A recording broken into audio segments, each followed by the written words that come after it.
उत्तर प्रदेश को सर्वोत्तम प्रदेश बनाने में आप सब मीडिया बंधुओं, पत्रकार बंधुओं, सहायकारों सबका हार्दिक स्वागत अभिनंदन करता हूँ। आज हमारे प्रमुख रूप से अपने विभाग से संबंधित प्रेस कॉन्फ्रेंस है कि मैं जब 2.5 साल पहले मंत्रालय अलग हुआ और पहला मैं मंत्री बना उत्तर प्रदेश का, मैं सौभाग्यशाली था कि जिस समुदाय के लोग इस क्षेत्र में ज़्यादा काम करते हैं, मत्स्य क्षेत्र के अंदर मछुआरे हैं, उस समुदाय से मैं आता हूँ और उनके लिए बड़ी लड़ाई लड़ा 2014 में जब मैं आया सामाजिक से राजनीतिक से। तो केंद्र में जो है पहली बार मंत्रालय अलग हुआ। पहले कृषि मंत्रालय के अधीन था, विभाग से चलता था, लेकिन केंद्र में मत्स्य मंत्रालय अलग हुआ। पहली बार प्रधानमंत्री मत्स्य संपदा योजना के रूप में पहली नीली क्रांति के रूप में आई, श्वेत क्रांति, हरित क्रांति, नीली क्रांति। तो जल पर आधारित क्रांति के लिए जितने भी थे उसमें मत्स्य क्षेत्र आगे आया।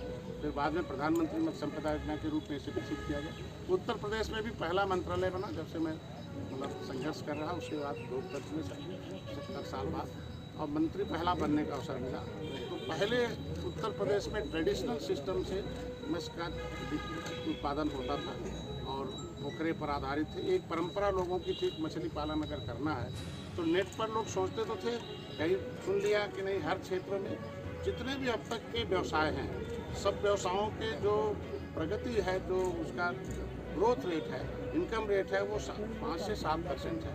लेकिन मत्स्य विभाग को अभी देखा गया कि 20 से 25% इसका ग्रोथ रेट है। तो इसकी वजह से इस क्षेत्र में ज़्यादा काम करने वाले आते थे, लेकिन उनको एक सोच रहती थी कि जब हमारे पास खेत बहुत होगा, पोखरे होंगे, पानी बहुत होगा, बिजली होगा, तभी हम मत्स्य पालन कर सकते हैं। लेकिन उस परंपरा को आगे बढ़ाते हुए कि नई टेक्नोलॉजी जो विश्व स्तर की थी कि अब आप दरवाजे पर भी मछली पालन कर सकते हैं, बिना पोखरे खोदे टैंक में कर सकते हैं। आप नई टेक्नोलॉजी आ गई बायोफ्लॉक का, कि उसके अंदर हम एक जो है कृत्रिम जीव होता है। बायोफ्लॉक का मतलब कि ऐसा बैक्टीरिया है कि जो उस तो मछली जो है हर जीव स्वस्थ पानी में रहना चाहता है। अच्छा। वेस्ट प्रोडक्ट होता था मछली का, वो अमोनिया होता था, कार्बन डाइऑक्साइड होता था, तो उसकी वजह से मछलियाँ मर जाती थी या ग्रोथ भी कम होता था। लेकिन एक ऐसा बैक्टीरिया है जिसको हम उसमें डाल दें एक निश्चित टेम्परेचर में, निश्चित सिस्टम से, तो वो क्या है कि उसके जो कचरे हैं उसको उसका वेस्ट प्रोडक्ट है, खा जाता है बैक्टीरिया, और फिर वो जो पानी और वो जो अपना दूसरा प्रोटीन बनाता है वो फिर मछली के लिए काम आता है। मतलब कम भोजन देकर ज़्यादा ग्रोथ मछली का दिया जा सकता है। और एक ही पोखरे में अब कई तरह की मछली पाली जा सकती है, ऊपर रहने वाली, बीच में रहने वाली, नीचे रहने वाली, सामने रहने वाली। तो ऐसे में मतलब हम 3 गुना 4 गुना ज़्यादा प्रोडक्शन कर रहे हैं और उसका नतीजा कि इनलैंड फिशरीज के क्षेत्र में उत्तर प्रदेश को सर्वोत्तम प्रदेश का खिताब पिछली बार मिला था। अभी इस साल अभी तैयारी चल रही है कि हम फिर निगम है, फेडरेशन है, उसको भी तेज कर रहे हैं। तो इसमें हम लोग आगे बढ़ रहे हैं। तो आज के दिन में मुख्य रूप से हमारे पास था कि तमाम कई टेक्नोलॉजी के रूप है, उसको प्रचार में जाना चाहिए।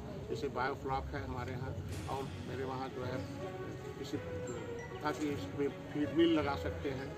हमारे यहाँ बर्फ़ का है, जाल का है, नेट का है। फिर तो आजकल दिन में एक बड़े पोखरे जहाँ पानी सूख जाते थे, अब उसमें हम लोग टारपलिन डाल करके पानी एक ही बार पानी सूखने में डाल दिया जाए। तो ये ढेर सारी चीज़ें रहा। और हम लोगों के कहने पर जो अभी जो अमृत सरोवर बने थे उसमें भी अब आ गया कि उसमें भी मछली पालन होगा। ऐसे मतलब बुंदेलखंड के क्षेत्रों में, शहरों में पानी की कमी है, वहाँ हमारे यहाँ जो है RS सिस्टम है, एक ही बार